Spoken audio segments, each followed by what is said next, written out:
الحمد للہ وحدہ والصلاة والسلام علی من لا نبی بعدہ اما بعد فاعوذ باللہ من الشیطان الرجیم بسم اللہ الرحمن الرحیم۔ ہم سب ایک سفر پر ہیں جس کا اختتام موت ہے، لیکن اصل سوال یہ نہیں، اصل سوال یہ ہے کہ موت کے بعد آپ کے ساتھ کیا ہوگا۔ یہ سوال ہم نے کبھی سنجیدگی سے نہیں پوچھا، آج پوچھنا ضروری ہے، کیونکہ قرآن نے جو بتایا ہے وہ نہ کوئی کہانی ہے نہ کوئی ڈر، یہ وہ حقیقت ہے جس کا سامنا ہم سب کو کرنا ہے۔ اللہ تعالیٰ فرماتے ہیں ان جہنم لمحیطۃ بالکافرین، بے شک جہنم کافروں کو گھیرے ہوئے ہے۔ اور نبی کریم صلی اللہ علیہ وآلہ وسلم نے فرمایا نارکم ھذہ جزء من 70 جزءا من نار جہنم، تمہاری یہ آگ جہنم کی آگ کے 70 حصوں میں سے ایک حصہ ہے۔ یہ آیت ان لوگوں کے لیے ہے جنہوں نے حق جان کر انکار کیا، لیکن اس سے ہر مومن کو عبرت لینا ضروری ہے۔ اللہ تعالیٰ فرماتے ہیں ان لوگوں کے بارے میں جنہوں نے ظلم کا راستہ چنا، کلما نضجت جلودہم بدلناہم جلودا غیرہا لیذوقوا العذاب، جب بھی ان کی کھالیں جل جائیں گی ہم انہیں نئے کھالیں دیں گے تاکہ وہ عذاب چکھتے رہیں۔ کھال جلے گی، نئی آئے گی، پھر جلے گی، کوئی وقفہ نہیں، کوئی نیند نہیں، اور پھر پیاس لگے گی، پانی مانگیں گے، وَسُقُوا مَاءً حَمِيمًا فَقَطَّعَ أَمْعَاءَهُمْ، انہیں کھولتا ہوا پانی پلایا جائے گا جو ان کی آنتوں کو ٹکڑے ٹکڑے کر دے گا۔ وہ پکاریں گے ربنا اخرجنا نعمل صالحا، اے ہمارے رب ہمیں نکال دے، ہم نیک عمل کریں گے۔ اور جواب آئے گا کیا ہم نے تمہیں اتنی عمریں نہیں دی تھی جس میں نصیحت کرنے والا نصیحت حاصل کر سکتا اور تمہارے پاس ڈرانے والا بھی آیا تھا۔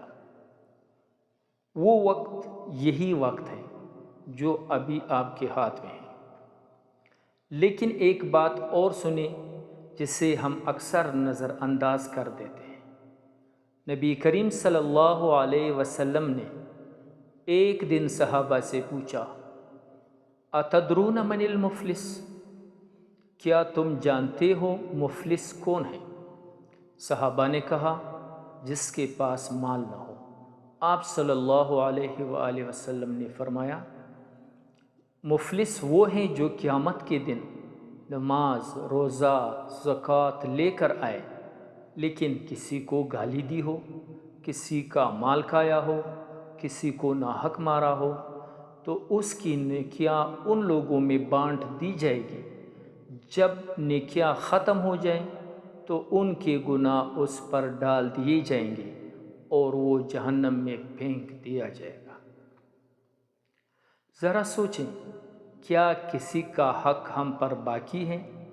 کسی کا قرض جو ہم نے نہیں لوٹایا، کسی کی غیبت جو ہم نے کی، کسی کی عزت جو ہم نے لی، کسی کا دل جو ہم نے توڑا، یہ وہ حق ہیں جو صرف نماز سے ادا نہیں ہوگا جب تک بندہ خود معاف نہ کرے۔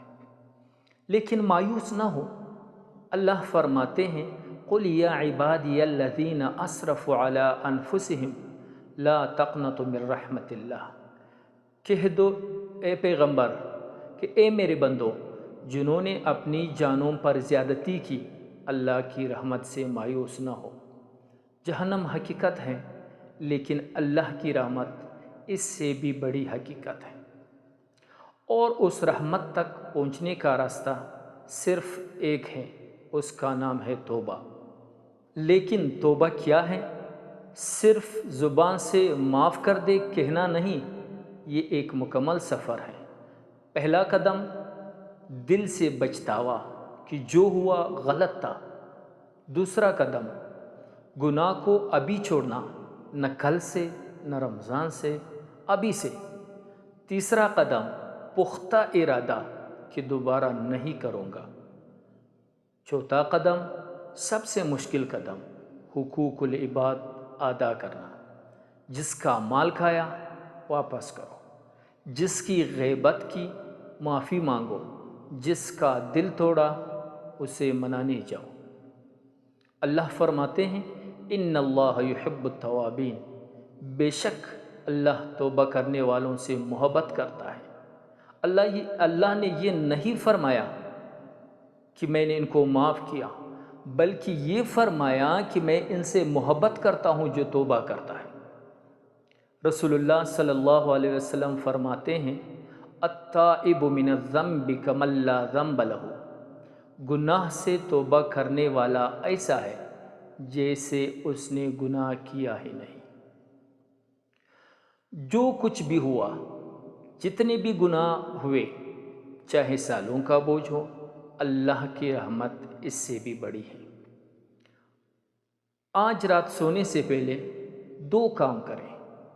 پہلا، 2 رکعت نماز پڑھیں اور اللہ سے کہیں یا اللہ میں کمزور ہوں، میں نے اپنا حق بھی ضائع کیا اور دوسروں کا بھی، لیکن تو بڑا معاف کرنے والا ہے، مجھے معاف کر دے۔ دوسرا، انسانوں کا حق ادا کرنے کا پکا ارادہ کریں۔